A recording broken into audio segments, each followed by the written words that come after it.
ഒരു ഫോട്ടോഗ്രാഫറിൻ്റെ മനോധർമ്മത്തോടുകൂടി വെളിച്ചത്തിൻ്റെ ഈ മായാജാലകം നമുക്ക് തുറന്നു വയ്ക്കാം. ഫോട്ടോഗ്രാഫർ തുടങ്ങുന്നത് ഇങ്ങനെയാണ്.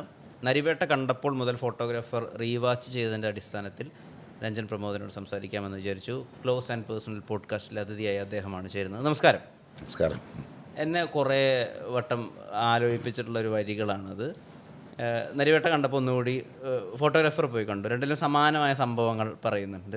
നരിവേട്ട കുറച്ചുകൂടി ഇതിന് ഒരു വലിയ കൊമേഴ്ഷ്യൽ ആംഗിളിൽ പറഞ്ഞപ്പോൾ ഫോട്ടോഗ്രാഫർ അവിടെ പറഞ്ഞു വെച്ചത് കുറച്ചുകൂടി എന്താ പറയുക, കുറച്ചുകൂടി പ്രാക്ടിക്കലായിട്ടുള്ളൊരു കാര്യമായിട്ട് എനിക്ക് തോന്നിയിട്ടുണ്ട്. കുറച്ചുകൂടി ഇതാണ് നടന്നത്, ഇതിൻ്റെ കാരണം ഇതായിരിക്കാമെന്ന് കുറച്ചും കൂടി ഡീപ്പായിട്ട് പോയതുപോലെ എനിക്ക് തോന്നിയിട്ടുണ്ട്. ഫോട്ടോഗ്രാഫർ കണ്ടുകൊണ്ടിരിക്കുമ്പോൾ എന്നെ ബോധർ ചെയ്തിട്ടുള്ളൊരു ചോദ്യം ഇതാണ്. അത് രഞ്ജൻ പ്രമോദിനെ എപ്പോഴെങ്കിലും ഫീൽ ചെയ്തിട്ടുണ്ടോ എന്ന് എനിക്കറിയില്ല. നമ്മൾ ഫോട്ടോ എടുത്തത് കൊണ്ടാണോ വൈൽഡ് ലൈഫ് സാധാരണ ആളുകളുടെ ലൈഫിലേക്ക് ഒരു ലൈഫ് സ്റ്റൈലായിട്ട് കയറിയത്, അത് അവരെ ബാധിച്ചിട്ടുണ്ടോ എന്നുള്ള ആ ചോദ്യം ബാധിച്ചിട്ടുണ്ടോ? തീർച്ചയായിട്ടും ഉണ്ട്. കാരണം നമ്മൾ അവരെ ഒരു എന്താ പറയേണ്ടത്, ഒരു മ്യൂസിയത്തിലൊക്കെ പോയി കാണുന്നത് പോലെ ഒരു പരിഷ്കൃതരായ, നമ്മളൊക്കെ ഒരു പരിഷ്കൃതരായ ആൾക്കാർ, അവർ പരിഷ്കാരമില്ലാത്തവർ എന്നുള്ള ഒരു ആംഗിളിൽ കണ്ടിട്ടുണ്ടായിരുന്നു ആളുകളെ. സിമ്പതിയോടുകൂടെ കാണുക എന്ന് പറയുന്നൊരു കാര്യം, സിമ്പതി എന്ന് പറയുന്നത് അല്ല നമുക്ക് വേണ്ടത് എമ്പതിയാണ്. ഈ സിമ്പതി എന്ന് പറയുന്നതിൻ്റെ അകത്തൊരു പ്രശ്നം എന്താ വെച്ചാൽ, ഞാനൊരു വലിയ ആൾ, അയാൾ ഒരു ദയ അർഹിക്കുന്ന ആൾ, അയാൾക്കിപ്പോൾ എൻ്റെ സഹായം ആവശ്യമുണ്ട് എന്ന് പറയുമ്പോൾ ഈ സിമ്പതി തോന്നുന്നപ്പോൾ നമ്മുടെ ഉള്ളിൽ ഞാനൊരു വലിയ ആളാണ് എന്നുള്ള ചിന്തയിൽ നിന്നാണ് ആ സിമ്പതി ഉണ്ടായത്. എമ്പതിയാണ് അവിടെ ഉണ്ടാവേണ്ടിയിരുന്നത്.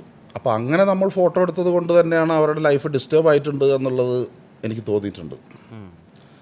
പരിഷ്കൃത ജീവിതം എന്ന് നമ്മൾ കരുതിയിരിക്കുന്ന ഒരു സാധനത്തിൻ്റെ അകത്തേക്ക് എന്നുവെച്ചാൽ പലപ്പോഴും അവർക്ക് വേണ്ടി ഉണ്ടാക്കുന്ന പദ്ധതികളും അവർക്ക് വേണ്ടി നമ്മൾ ഒരു പരിഷ്കൃത സമൂഹമെന്ന് സ്വയം ധരിച്ച് വശമായിരിക്കുന്ന ആളുകൾ പരിഷ്കാരങ്ങൾ ഉണ്ടാക്കുന്ന സമയത്ത് അത് അവർക്ക് വേണ്ടതാണോ, അവർക്ക് അനുയോജ്യമായതാണോ, അല്ലെങ്കിൽ അവരെ എങ്ങനെയാണ് ഇങ്ങനെ ഒരു സമൂഹത്തിൻ്റെ ഉള്ളിലേക്ക് കൊണ്ടുവരേണ്ടതെന്നുള്ളതിനെക്കുറിച്ച് വേണ്ടത്ര പഠനം നടത്തിയിട്ടൊന്നും അല്ല അത് നടക്കുന്നത് എന്നുള്ളത് എനിക്ക് തോന്നിയിട്ടുണ്ട്. അതിൻ്റെ പേരിൽ നടക്കുന്നത് ലക്ഷങ്ങളുടെ കോടികളുടെ വെട്ടിപ്പാണ്. കാരണം അതിൽ എപ്പോഴും കാരണം എന്താ വെച്ചാൽ അത് ചോദിക്കാനും പറയാനും ആളില്ല എന്നുള്ളതാണ് അവിടെ. അപ്പോൾ അവരെ മുൻനിർത്തിക്കൊണ്ട് ഇത്തരം വെട്ടിപ്പുകൾ പലതും നടക്കും. കാനേഷുമാരിൽ കണക്കില്ലാത്തവർ എത്ര ആൾക്കാർ മുഴുവനുണ്ട് എന്നുള്ളതൊന്നും നമുക്കറിയാൻ പറ്റുന്നില്ല അവരെ പറ്റിയിട്ട്. ഇപ്പോൾ അതിൽ ചെറുതായ മാറ്റങ്ങളൊക്കെ ഉണ്ടായിട്ടുണ്ടാവാം. കാലം ഒരുപാട് മാറിയല്ലോ. ഫോട്ടോഗ്രാഫർ എടുക്കുന്നത് 10-20 വർഷം മുമ്പല്ലേ. അപ്പോൾ ഇപ്പോൾ ഒരു 10-20 വർഷം കഴിയുമ്പോൾ അതിൽ അപ്പോൾ അതിൻ്റെ ഇപ്പോൾ കഴിയുമ്പോൾ ചിലപ്പോൾ അതിൽ മാറ്റങ്ങൾ ചെറുതായിട്ടുണ്ടായിട്ടുണ്ടാവാം. പക്ഷേ വലുതായിട്ടൊന്നും മാറ്റം ഉണ്ടായിട്ടില്ല.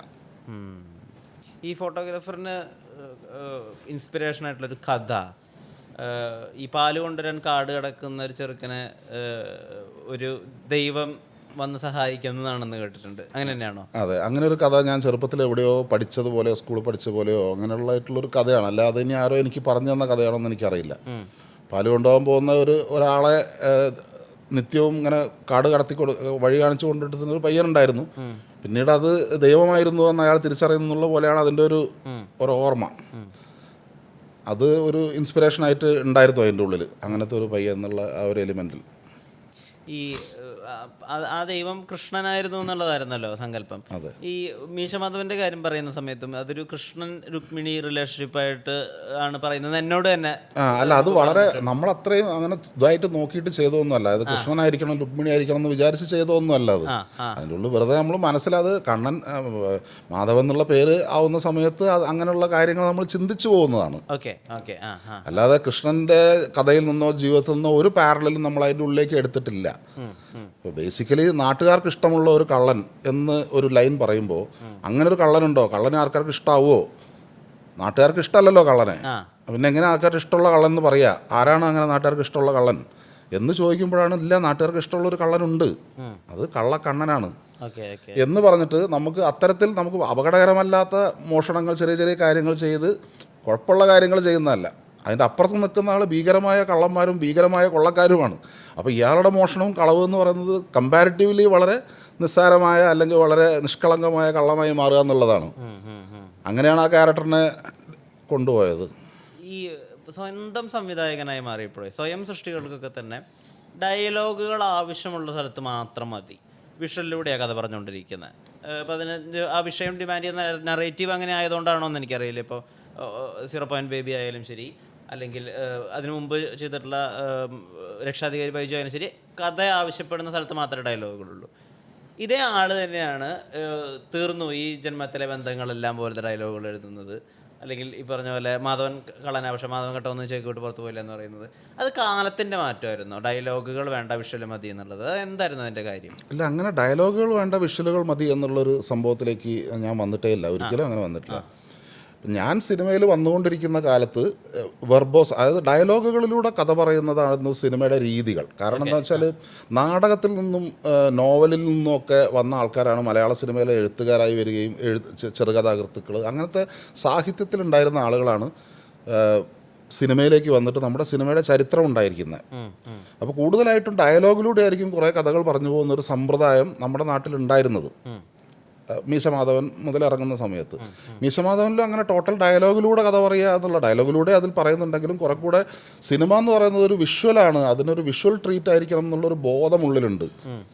അതുകൊണ്ടാണ് ഫുള്ളായിട്ട് ഔട്ട്ഡോറിലുള്ള സിനിമയും ഭയങ്കര കളർഫുൾ ആയിട്ടുള്ള സിനിമയും വിഷ്വലി റിച്ച് ആയിട്ടുള്ള സിനിമകൾ. അത് ഞാൻ എഴുതിയ സിനിമകളിലെല്ലാത്തിലും അങ്ങനെ തന്നെ, നരൻ്റെ അകത്തായാലും ഇതിൻ്റെ അകത്തായാലും അതിൻ്റെ ഒരു ബാക്ക്ഗ്രൗണ്ടും അതിൻ്റെ വിഷ്വൽ എങ്ങനെയായിരിക്കണം എന്നുള്ളതിനെ പറ്റിയിട്ടുള്ളൊരു ചിന്ത അപ്പോഴേ ഉണ്ട്. പിന്നെ ഡയലോഗിൻ്റെ ഒരു പാറ്റേൺ എന്ന് പറയുന്നത് ഇവോൾവ് ആയിട്ട് വന്നിട്ടുണ്ടാവാം, എൻ്റെ ഉള്ളിൽ നിന്ന് അത് ഇവോൾവ് ആയി വന്നിട്ടുണ്ടാവാം. കൂടുതലായിട്ടും ഇപ്പോൾ നമ്മൾ മറ്റൊരു ഡയറക്ടർ സംവിധാനം ചെയ്യാൻ വേണ്ടിയിട്ട് ഒരു കഥ എഴുതി കൊടുക്കുന്ന സമയത്ത് അത് കുറച്ചൊന്ന് അങ്ങോട്ടോ ഇങ്ങോട്ടോ എടുത്തു മാറിയാലും അതിൻ്റെ കൊണ്ട് വേറെ കുഴപ്പങ്ങൾ ഉണ്ടാവരുത്, അതിൻ്റെ അർത്ഥം തെറ്റി വായിക്കപ്പെടരുതാത്ത അത്ര സെൻസിറ്റീവായിട്ടുള്ള കാര്യങ്ങൾ നമ്മൾ എടുക്കാറില്ല ഞാൻ പൊതുവേ. അതൊരു അമ്പിളി അമ്മാവൻ കഥ പോലെ ആണ് എടുക്കുക, അതിന് ജീവിതവുമായിട്ട് വലിയ ബന്ധമൊന്നും ഉണ്ടാവില്ല. ജീവിതവുമായി ബന്ധമുണ്ടെന്ന് അതിനെ തോന്നിപ്പിക്കുകയാണ് നമ്മൾ ചെയ്യുന്നത്. അതൊരു പാരബിൾ പോലെയാണ് പൊതുവേ എൻ്റെ കഥകളൊക്കെ. ഇപ്പം മീശമാധവനായിക്കോട്ടെ, നരനായിക്കോട്ടെ, മനസ്സിനക്കര ആയിക്കോട്ടെ, അച്ചുവിൻ്റെ അമ്മ ആയിക്കോട്ടെ, എല്ലാത്തിനും ഒരു സാരോപദേശ കഥയുടെ ഒരു പാരബിളിൻ്റെ സ്വഭാവത്തിലാണ് ആ കഥകളൊക്കെ ഉള്ളത്. വേറെ ഞാൻ സംവിധാനം ചെയ്യാൻ തുടങ്ങുന്ന സമയത്ത് എനിക്ക് അതിൻ്റെ അകത്ത് എല്ലാ കാര്യത്തിലും എനിക്ക് ഫ്രീഡം ഉണ്ട്. അതായത് സിനിമയെ എഴുതുന്ന സമയത്ത് ഒരു ഘട്ടത്തിൽ വെച്ച് സിനിമയെ ഞാൻ നിർത്തി, ഞാൻ അവിടെ ഉപേക്ഷിക്കുകയാണ്, പിന്നെ സംവിധായകൻ്റെ കൊടുക്കുകയാണ്, പിന്നെ സംവിധായകൻ നോക്കി വളർത്തുകയാണ്, ഒരു പെറ്റമ്മയും ഒരു പോറ്റമ്മയും പോലെ അങ്ങനെ വളർത്തുകയാണ്. വേറെ എനിക്കതിലപ്പുറത്തേക്ക് കൂടുതൽ കാര്യങ്ങളിലൊന്നും ഇടപെടാൻ പറ്റില്ല. അപ്പോൾ സിനിമ എന്ന് പറയുന്നത് വിഷ്വൽ ലാംഗ്വേജ് ആയതുകൊണ്ട് തന്നെ അതിൻ്റെ അകത്ത് ഷോർട്ട് ലെൻസ് കൊണ്ടാണ് കഥ പറയുന്നത്. അപ്പോൾ ലെൻസിങ്ങും അത് ഏത് റേഞ്ചിൽ നിന്ന് കാണണം എന്നുള്ളതൊക്കെ സിനിമയുടെ നെറേറ്റീവിൽ ഭയങ്കര ഇമ്പോർട്ടൻ്റ് ആയിട്ടുള്ളൊരു കാര്യമാണ്. അങ്ങനെ ഒരു ബോധം എനിക്ക് വളരെ നേരത്തെ തന്നെ ഉണ്ട്. ഞാൻ ഫോട്ടോഗ്രാഫർ എടുത്ത് കണ്ടു കഴിഞ്ഞാലും ഉണ്ട്, ഞാൻ സംവിധാനം ചെയ്ത് തുടങ്ങിയപ്പോൾ തന്നെ കാണാൻ തുടങ്ങും. അതെനിക്ക് വളരെ നേരത്തെ ഉണ്ട്. പക്ഷേ നാട്ടിലുള്ള സമ്പ്രദായം അങ്ങനെയൊന്നും അല്ല, ആ രീതിക്കല്ല ഇവിടെയുള്ള സംവിധായകരോ ഇവിടെയുള്ള ചലച്ചിത്ര പ്രവർത്തകരോ സിനിമയെ സമീപിച്ചുകൊണ്ടിരുന്നത് ഞാൻ വരുന്ന സമയത്ത്. അപ്പോൾ എൻ്റെ കാഴ്ചപ്പാടിൽ നിന്നും ഭയങ്കര മാറിക്കൊണ്ടാണ് ഇവിടെയുള്ള സിനിമേൻ്റെ. അപ്പോൾ ഞാൻ ഇതിനോട് അഡാപ്റ്റ് ചെയ്ത് ചെയ്യുക ചെയ്തത്. ഇപ്പോൾ ചെറുപ്പത്തിലാണെങ്കിലും ഞാൻ ഇങ്ങനെ ഒരുപാട് ഫസ്റ്റ് ഡേ ഫസ്റ്റ് ഷോ പോയി കാണുന്ന ആളോ അല്ലെങ്കിൽ ഏതെങ്കിലും നായകന്മാരുടെ ഫാനായിട്ട് നടക്കുന്ന ആളോ അങ്ങനത്തെ ഒരു സിനിമ ഇങ്ങനെ എല്ലാ സിനിമയും ഇറങ്ങി പോയി കാണുന്ന ആളൊന്നും ആയിരുന്നില്ല. വളരെ ചെറുപ്പം മുതലേ തന്നെ എനിക്ക് ക്ലാസിക്കുകളായിട്ടുള്ള സിനിമകൾ, ലോക ക്ലാസിക്കുകൾ, അങ്ങനത്തെ കാര്യങ്ങളൊക്കെ കാണാനുള്ള അവസരം എനിക്കുണ്ടായി. അപ്പം അങ്ങനത്തെ ഒരു ഫിലിം എഡ്യൂക്കേഷനിലൂടെയാണ് ഞാൻ വന്നത്. ഫേവറേറ്റ് എന്നുള്ളതല്ല, ഞാൻ ഇവിടെയുള്ള എഴുത്തുകാരെ പറ്റിയോ സംവിധായകരെ പറ്റിയോ ഒന്നും എൻ്റെ വാക്കുകളിൽ എവിടെയും വരൂല. അതിപ്പോഴും ഞാൻ സംസാരിക്കുന്നവർ അങ്ങനെ വരും. ഇൻ്റർനാഷണൽ പഴയ ഡയറക്ടേഴ്സും ഇൻ്റർനാഷണൽ ഡയറക്ടേഴ്സിൻ്റെ ഒക്കെ പേരുകൾ എൻ്റെ നാക്കിൽ വരും. കാരണം ഞാൻ വളരെ ചെറുപ്പം തൊട്ടേ അങ്ങനത്തെ സിനിമകളാണ് ഞാൻ കാണാൻ തുടങ്ങിയത്. അപ്പോൾ അങ്ങനെ ഇപ്പോൾ 60കളിലൊക്കെ ചെയ്ത സിനിമകളുടെ അകത്തുള്ള ഒരു ഇമേജ് പോലത്തെ ഒരു ഇമേജെങ്കിലും ഒരു ഷോട്ടെങ്കിലും നമ്മൾ ക്രിയേറ്റ് ചെയ്തിട്ട് വേണം മരിക്കുന്നതിൻ്റെ മുമ്പേ എന്ന് വിചാരിച്ചിട്ടാണ് ഞാൻ അത് ശ്രമിച്ചുകൊണ്ടിരിക്കുന്നത്. അങ്ങനെ ഒരു ഷോട്ട് വേണം, അങ്ങനെയൊക്കെ ആഗ്രഹം ഉണ്ടായിരുന്നു. കസാബ്ലാങ്കയിലെ ഒരു ഷോട്ട് എന്നുള്ള പോലെയല്ല ഷോട്ടിൻ്റെ, അതിൻ്റെ അകത്ത് നമ്മൾ എങ്ങനെയാണ് ഈ കഥാപാത്രങ്ങൾക്ക് ഇവർ ജീവൻ കൊടുക്കുന്നത് എന്നുള്ളത്. ക്യാരക്ടേഴ്സ് ആർ ബ്രീത്തിങ്, അവർക്ക് ജീവനുണ്ട് കഥാപാത്രങ്ങൾക്ക്. അത് പഴയ നമ്മൾ സൈലൻസ് സിനിമേൻ്റെ അകത്ത് പോലും നോക്കിയാലും നമുക്ക് കാണാം. അപ്പോൾ ചില സൈലൻസ് സിനിമകളൊക്കെ ഉണ്ട്, എക്സ്പ്രഷൻ സിനിമകളൊക്കെ, ഡയലം ഫോർ മേർഡർ എന്നൊക്കെ പറയുന്ന പോലത്തെ സിനിമകളും. അപ്പോൾ അതിൻ്റെ അകത്തൊക്കെയുള്ള ഒരു ഇമേജിൻ്റെ അകത്ത് നമ്മൾ കാണുന്ന ലൈഫ്, ബ്രീതിങ് ക്യാരക്ടർക്ക് ശ്വാസമുണ്ട്, അവർ ശരിക്കും ജീവനുള്ളവരാണ്, അവർ ജീവിച്ചിരിക്കുന്നവരാണ്, അവരുടെ സൈക്കോളജി കറക്റ്റാണ്, അവരുടെ തിങ്കിങ് കറക്റ്റാണ്, അവരുടെ മൈക്രോ എക്സ്പ്രഷൻസ് കറക്റ്റാണ്. അത്രയും എങ്ങനെയാണ് അത്രയും സൂക്ഷ്മമായി കൊണ്ടൊരു കഥാപാത്രത്തെ നിർമ്മിക്കുന്നത് എന്നുള്ളത് അതിശയിപ്പിക്കുന്ന കാര്യമാണ്. പഴയ ഇപ്പോൾ അഗീറെ ദ റാത്ത് ഓഫ് ഗോഡൊക്കെ കണ്ടു കഴിഞ്ഞിട്ടുണ്ടെങ്കിൽ എങ്ങനെയാണ് ഇയാളെ കൊണ്ട് ഇത് അഭിനയിപ്പിച്ചിട്ടുണ്ടാവുക, എങ്ങനെയായിരിക്കും ഇത് എഴുതിയിട്ടുണ്ടാവുക, എടുത്തിട്ടുണ്ടാവുക എന്ന് ഇപ്പോഴും അത്ഭുതം തോന്നുന്നു നമുക്ക്. 60കളിലെ സിനിമയാണതൊക്കെ. അപ്പോൾ അത്തരത്തിലുള്ള സിനിമകളോട് അത്തരത്തിലുള്ള ഇമേജുകളോട് മാച്ച് ചെയ്യാൻ വേണ്ടിയിട്ടാണ് എപ്പോഴും ഉള്ളിൽ നിന്ന് എൻ്റെ ഉള്ളിൽ കിടക്കുന്ന പാഷനും എൻ്റെ ഉള്ളിൽ കിടക്കുന്ന ആഗ്രഹവും അതിനോടാണ്. പക്ഷെ നമ്മുടെ നാട് ഇതിന് വളവുമില്ല വെള്ളവുമില്ലാതെ കിടക്കുന്ന അവസ്ഥയിലാണ്. സൈക്കോ ഒക്കെ കാണുമായിരുന്നോ? കണ്ടിട്ടുണ്ട്. അതൊക്കെ തന്നെ ഞാൻ കണ്ടിരിക്കുന്ന സിനിമകൾ. ഞാനൊക്കെ എല്ലാ റെട്രോസ്പെക്റ്റീവാണ് കണ്ടത്. എല്ലാ മെയിൻ മാസ്റ്റേഴ്സിൻ്റെയും ഒരുവിധം എല്ലാ സിനിമകളും ഞാൻ കണ്ടിട്ടുണ്ട്. റെട്രോസ്പെക്റ്റീവാണ് കാണുന്നത്. ഒരു പാക്കേജ് എടുത്ത് അത് അങ്ങനെയോട്ട് കാണുക ചെയ്യുന്നത്.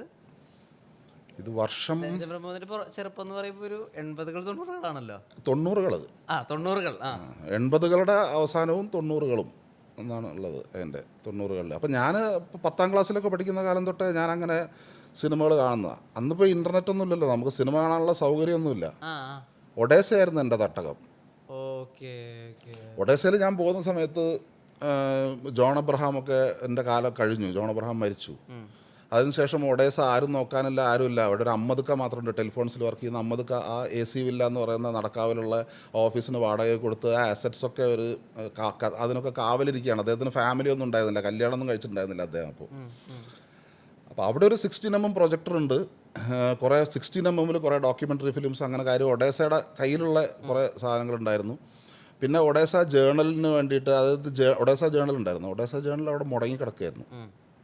അപ്പോൾ കുറേ കാലം ആരും ചെയ്യാനില്ലാതെ അതങ്ങനെ കിടന്ന സാധനത്തിന് അപ്പോൾ നമ്മുടെ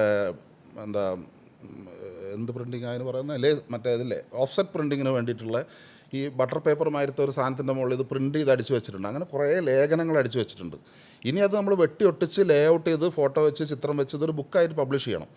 അപ്പോൾ അതിന് വേണ്ട ഫണ്ടായിക്കോട്ടെ, അതിന് വേണ്ട കാര്യങ്ങളായിക്കോട്ടെ, അതൊക്കെ നമ്മൾ തന്നെ കണ്ടെത്തണം. അപ്പോൾ അവിടെ ആരും ഉണ്ടായിരുന്നില്ല. അപ്പോൾ ഞാനും എൻ്റെ ഒരു ഫ്രണ്ട് കോളേജ് പഠിക്കുന്ന എൻ്റെ കൂടെ ഉണ്ടായിരുന്ന മലയാളത്തിൽ പഠിച്ചുകൊണ്ടിരുന്ന ഒരു ഫ്രണ്ട്, പുള്ളി ചിത്രം വരയ്ക്കും, ദിലീപ്. അപ്പോൾ ഞങ്ങൾ രണ്ടുപേരും കൂടെ പോയി ഇരുന്നിട്ട് ഈ സാധനം വെട്ടിയൊട്ടിച്ച് ഇത് ഉണ്ടാക്കാൻ തുടങ്ങി. ഈ ഒഡേസ ജേണൽ ഇറക്കി. അങ്ങനെ ത്രൈമാസിക 3 മാസത്തിൽ അങ്ങനെ ഒരു 3-4 ലക്കം ഒഡേസ ജേണൽ ഞാൻ ഇറക്കി. ഞാൻ എഡിറ്ററായിക്കൊണ്ട് സത്യജിത്രയൊക്കെ സത്യജിത്ര മരിക്കുന്ന സമയത്തൊക്കെ ഉള്ള ജേണൽ ഞാൻ ഇറക്കുന്നത്. അതിൻ്റെ സെൻട്രൽ സ്പെഡിൽ സത്യജിത്രയുടെ അനുസ്മരണം ഒരൊറ്റ വരിയിൽ ഉള്ള അനുസ്മരണമായിരുന്നു. അത് ഞാനാണ് എഴുതിയത്. അത് എനിക്ക് കൃത്യമായിട്ട് ഓർമ്മയില്ല. അത് ദിലീപിൻ്റെ കയ്യിൽ ചിലപ്പോൾ അതിൻ്റെ കോപ്പി ഉണ്ടാവും. എൻ്റെ അടുത്ത് കോപ്പി അതിൻ്റെ അകത്തില്ല. ഏറെക്കുറെ സത്യജിത്രയുടെ ജീവിതം, അതായത് ജനനം മുതൽ മരണം വരെയുള്ള ഒരു സെഗ്മെൻറ്റിൽ അവസാനിക്കുന്നതല്ല ജീവിതം എന്ന് പറഞ്ഞിട്ടുള്ളൊരു സാധനമാണ്. കാരണം അതിൻ്റെ മുമ്പും ഉണ്ട്, ഇനി തുടരുകയും ചെയ്യുമെന്ന് പറയുന്ന പോലത്തെ ഒരൊറ്റ വരെയേ ഉള്ളൂ. കൂടുതലൊന്നും എഴുതാൻ ഉണ്ടായിരുന്നില്ല സത്യജിത്രയെക്കുറിച്ച്. കാരണം അദ്ദേഹം മരിച്ച സമയത്ത് എല്ലാ പത്രങ്ങളിലും എല്ലാത്തിൻ്റെ അകത്ത് അത്രയും ഗംഭീരമായിട്ടുള്ള എല്ലാ ആസ്പെക്റ്റുകളും അദ്ദേഹത്തിൻ്റെ അത് പഠിക്കപ്പെട്ടിട്ടുണ്ടായിരുന്നു. അപ്പോൾ അതുകൊണ്ട് കൂടുതലായിട്ട് പുതുതായിട്ടൊന്നും പറയാനുണ്ടായിരുന്നില്ല. അപ്പോൾ അതുകൊണ്ടാണ് ഒരു വരിയിൽ ഉള്ളൊരു ഫോട്ടോയും വെച്ച് ഒരു വരിയിൽ ഒരു അനുസ്മരണവും വെച്ചുകൊണ്ട് ആണ് ഒഡേസ ജേണലിൻ്റെ അകത്ത് ഉണ്ടായിരുന്നത്. അപ്പോൾ പറഞ്ഞതെന്ന് വെച്ചാൽ ഈ ഒഡേസ ജേണലിൽ എഡിറ്റ് ചെയ്യാനിരുന്നതിൻ്റെ ഭാഗമായിട്ടെന്ന് വെച്ചാൽ അതിൽ വളരെ കനപ്പെട്ട ലേഖനങ്ങളുണ്ടായിരുന്നു. ട്രാൻസ്ലേറ്റ് ചെയ്ത മറ്റ് ഭാഷകളിൽ നിന്ന് വിവർത്തനം ചെയ്ത ലേഖനങ്ങൾ. പിന്നെ ഇവിടെ ഐ ഷൺമുഖദാസ്, നീലൻ, ഡോക്ടർ ഹാരിസ് തുടങ്ങിയ ആൾക്കാരൊക്കെ എഴുതിയിട്ടുള്ള വളരെ അഗാധമായിട്ട് ലോക സിനിമയും ക്ലാസിക്കുകളെയും പഠിച്ചുകൊണ്ട് എഴുതിയിട്ടുള്ള ലേഖനങ്ങളുണ്ടായിരുന്നു വന്നതിൻ്റെ അകത്ത്. അപ്പോൾ അതിൻ്റെ അകത്ത് ഡയറക്ടേഴ്സിൻ്റെ പേര്, അവരുടെ സിനിമകളുടെ പേര്, അവരുടെ പ്രത്യേകതകൾ. ഇപ്പോൾ ഐ ഷൺമുഖദാസിൻ്റെ മലകളിൽ മഞ്ഞ് പെയ്യുന്നു എന്ന് പറയുന്ന ഒരു പുസ്തകമുണ്ട്. അങ്ങനത്തെ പുസ്തകങ്ങളിൽ അതിലൊക്കെ ഈ സിനിമകളുടെ റെഫറൻസ് അവർ എഴുതിയിട്ടുണ്ട്. ഇന്ന സിനിമകളുടെ ഈ സിനിമകൾ ഫിലിം ആർക്കൈവ് വഴി ബന്ധപ്പെട്ട് കഴിഞ്ഞാൽ നമുക്ക് കിട്ടും വാങ്ങിക്കാൻ. അപ്പോൾ ഞാനും ഒഡേസയുടെ ഭാഗമായി നിൽക്കുന്നുണ്ട്. അതിൽ വേറെ 3-4 ആൾക്കാരുണ്ട്. ചിത്രം വരയ്ക്കുന്നവർ മഹേഷ് ഉണ്ട്.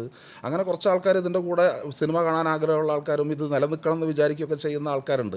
നമ്മളെ കൊണ്ടൊന്നും നിലനിർത്തിപ്പിക്കാൻ പറ്റുമൊന്നുമില്ലെങ്കിലും അങ്ങനെ നമ്മളെന്ത് ചോദിച്ചാൽ ഇങ്ങനെ ഒരു ഇപ്പോൾ മാർത്ത മെസാറാസ് എന്ന് പറഞ്ഞിട്ടൊരു ഡയറക്ടറെ നമ്മൾ അറിഞ്ഞു കഴിഞ്ഞിട്ടുണ്ടെങ്കിൽ മാർത്ത മെസാറാസിൻ്റെ സിനിമകൾ ഇന്നൊക്കെയാണ്. അപ്പോൾ ഏതൊക്കെ സിനിമകൾ കിട്ടാൻ തോന്നുന്ന ഒരു 10 പടങ്ങൾ ഇങ്ങോട്ട് നമ്മൾ അവിടെ നിന്ന് എടുക്കും ആർക്കൈവ് നിന്ന്.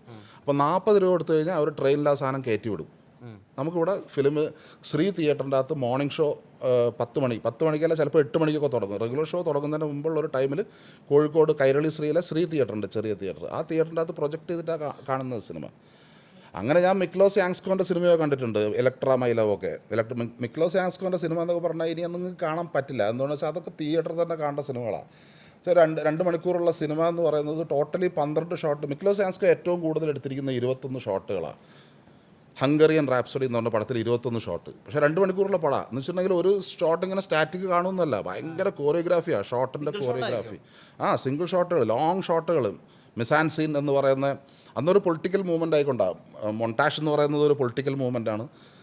മിസാൻസി എന്ന് പറയുന്നത് വേറൊരു എസ്തെറ്റിക് ആയിട്ടുള്ള പൊളിറ്റിക്കൽ മൂവ്മെൻറ്റാണ്. 2 കാഴ്ചപ്പാടുകളാണ്. ഒന്ന് സിനിമ അറിയാതെ പ്രേക്ഷകരിലേക്ക് കൊടുക്കണമെന്ന് പറയുന്നത്, അതാണ് മിസാൻസിൻ്റെ ആൾക്കാർ.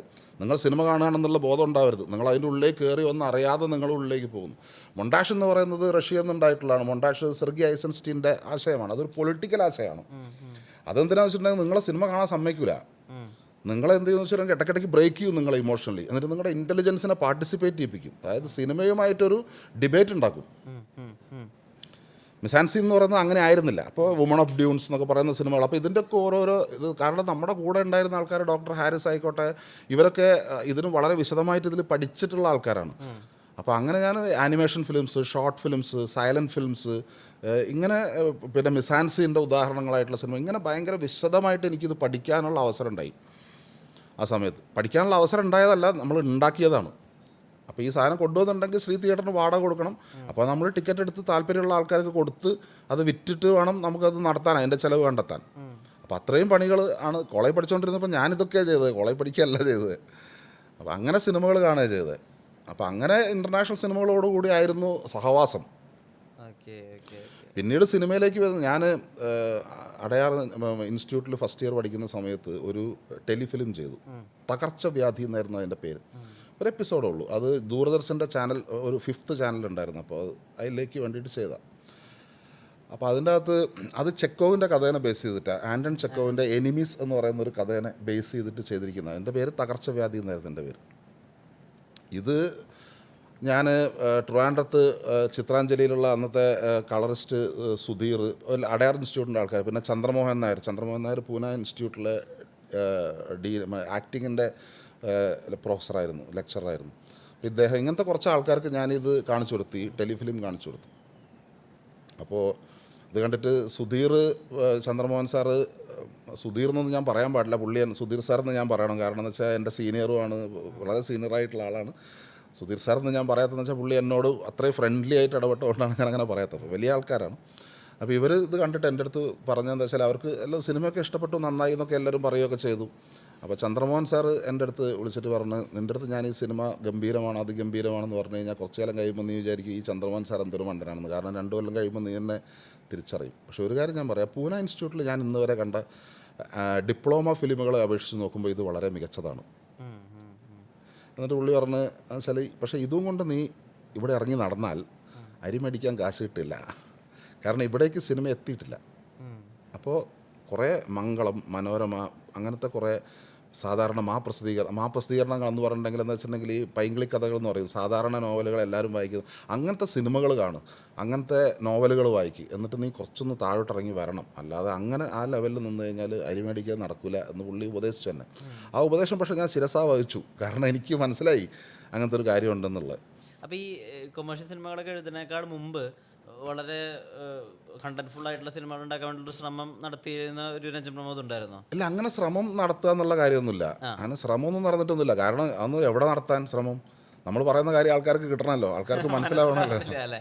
മനസ്സിലായാലല്ലേ അത് എടുക്കാൻ പറ്റുള്ളൂ, ആ ഇൻറ്റൻസിറ്റിയിലേക്കൊക്കെ പോകാൻ പറ്റുള്ളൂ. അപ്പോൾ നമ്മുടെ ചിന്ത തന്നെ നമ്മൾ അവിടെ നിന്ന് ബ്ലോക്ക് ചെയ്തിട്ട് വേറൊരു വഴിക്ക് തിരിച്ചു വിടുകയാണ് ചെയ്തത് ജീവിക്കാൻ വേണ്ടിയിട്ട്. കാരണം നാട്ടിൽ ആൽപ്സ് മരനിരകളിൽ ഉണ്ടാകുന്ന ഏതോ ഒരു മരത്തിൻ്റെ അപൂർവമായ നല്ലൊരു ഫ്രൂട്ട് നമുക്കിവിടെ ഉണ്ടാവണമെന്ന് ആഗ്രഹിച്ചിട്ട് കാര്യമില്ല. ഇവിടുത്തെ മണ്ണിനും ഇവിടുത്തെ കാലാവസ്ഥയ്ക്കും ഇവിടുത്തെ ചേരണ്ടേ. അല്ലാതെ നമ്മൾ അത് ഉണ്ടാവണപ്പോൾ എന്ന് ആലോചിച്ചിട്ട് കാര്യമുണ്ടോ? അപ്പോൾ വൈൽഡ് സ്ട്രോബെറീസ് പോലത്തെ ഒരു സിനിമ എനിക്ക് ചെയ്യണമെന്ന് ഞാൻ ഫേസസ് പോലത്തെ ഒരു സിനിമ ചെയ്യണമെന്ന് ആഗ്രഹിക്കാം.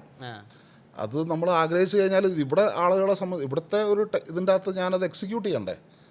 പ്രൊഡ്യൂസർ വരണം, ആക്ടേഴ്സ് വരണം, അങ്ങനത്തെ ആൾക്കാരൊക്കെ വരണമല്ലോ ഇതിൻ്റെ അകത്തേക്ക് വരണമെങ്കിൽ. ലോക സിനിമയുടെ ചരിത്രം ഉണ്ടാക്കിയത് വലിയ വലിയ അത് സയൻറ്റിസ്റ്റുകളും അങ്ങനത്തെ, ഇപ്പോൾ സൽവദോർ ദാലിനെ പോലത്തെ ആൾക്കാരൊക്കെ സിനിമയിൽ ഇടപെട്ടിട്ടുണ്ട് ആദ്യകാലങ്ങളിൽ.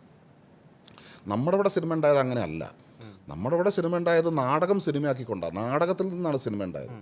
പ്രൊസീനിയം സ്റ്റേജിൻ്റെ അകത്തുള്ള നാടകം അതേപോലെ സിനിമയൊക്കെ. ഈ അടുത്ത കാലം വരെ ഇപ്പോഴും നമുക്ക് പ്രൊസീനിയം ആക്ടിങ്ങാണ് നമ്മുടെ സിനിമയിലുള്ളത്. ഇപ്പോഴും അപൂർവമായിട്ട് മാത്രമേ ഉള്ളൂ സിനിമ ആക്ടിങ് വരുന്ന സിനിമകൾ പോലും ഇപ്പോൾ വരുന്നുള്ളൂ. നമ്മൾ എത്രയോ പിറകിലാണ്. നമ്മൾ സിനിമയുടെ കാര്യത്തിൽ ഏതാണ്ടൊരു 50 കൊല്ലം പിറകിലാണ്